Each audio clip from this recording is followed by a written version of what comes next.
আজকে শুটিং করেছি গাজীপুর মনের বাড়ি। এখানে আমরা একটা টিভি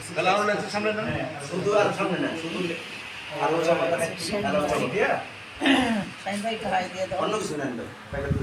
হাই, শাহিন ভাই আছেন, বিজ্ঞাপনের শুটিংয়ে কাজ করছি, সবাই আমাদের জন্য দোয়া করবেন। আছেন আমাদের ডিরেক্টর সাহেব, আসসালামু আলাইকুম, আমি রাসেল আহমেদ রানা। আর আমাদের আছে বাবু ভাই, আমাদের টিউপি বাবু খুব ভালো মনের মানুষ, খুবই 104 বার নাই, কোনো দুঃখ করে না। আমি শেষ দেনা দেনা। দীপু ভাই খুব ভালো মনের মানুষ, শাহিন ভাই তো বড় ভাই, ওনার ভাষাই নেই। ভাষায় যথেষ্ট ধৈর্য আল্লাহর মধ্যে দিছে, আলহামদুলিল্লাহ। ভাইয়ের জন্য দোয়া রইল। ভাই জামরা রাখেন, খালি প্লেট উঁচু করেন। জামরা রাখেন, খালি প্লেট উঁচু করেন। এই কথাটা তার মোবাইলে মনের বাড়ি রিসোর্টে ইনশাআল্লাহ 2 লাইন শোনায় দাও আমরা যে কাজটা করতেছি মানে খুবই ভালো। ভাই। টিভিসি 10 মিনিট হবে, টিভিসি কাজ আপনারা খুব শীঘ্রই দেখতে পারবেন। আসছে আমাদের নতুন ধামাকা। কয়েলের নামটা কি? মোবাইলের নামটা জানি মাস্টার মশার কয়েল। মাস্টার মশাই কয়। আমি বললাম ছাত্র। আমি হলো তার ছাত্র।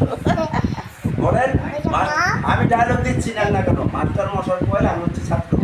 মাস্টার মশাই কয় আমি হচ্ছে ছাত্র। আমরা শুটিং শুরু করছি এই মাত্র। শেখ আব্দুল আচ্ছা একটার পর একটা ডায়লগ। দাদা দাদা ভালো মিলে কি করে। খুবই সুন্দর মীরা। মাস্টার মশার কয়েলটা আপনারা ব্যবহার করবেন, খুবই ভালো আমার কাছে মনে হচ্ছে, কারণ গ্রানটাই ভালো লাগতেছে বেশি, আর কাজও করবে ভালো আমার মনে হয় আর কি, ইনশাল্লাহ। একটা সবাই ভালো ধরে থাকবেন, সব মশা নিমিশে সব নিমেষেই শেষ। বাবা, হ্যাঁ। দুইটা প্যাকেট দিতে হলো নিয়ে আসুন দুটো ভাইয়া। সালিমান আপনার কাছে। সবাই ভালো থাকবেন, আমার পেজের সাথে থাকবেন, লাইক কমেন্ট করবেন বেশি বেশি। দুই প্যাকেট আছে এগুলো। সবাই ভালো থাকেন, সুস্থ থাকেন, এই দোয়াই করি। আল্লাহ হাফিজ। আশেপাশে কল চালানোর দিন শেষ। মাস্টার কয়েলে বাংলাদেশ। হাই নিছে দাদু আরেকটা নেব। দীপুটা লেট হয়ে আশেপাশে কল চালানোর দিন শেষ। মাস্টার কয়েলে বাংলাদেশ।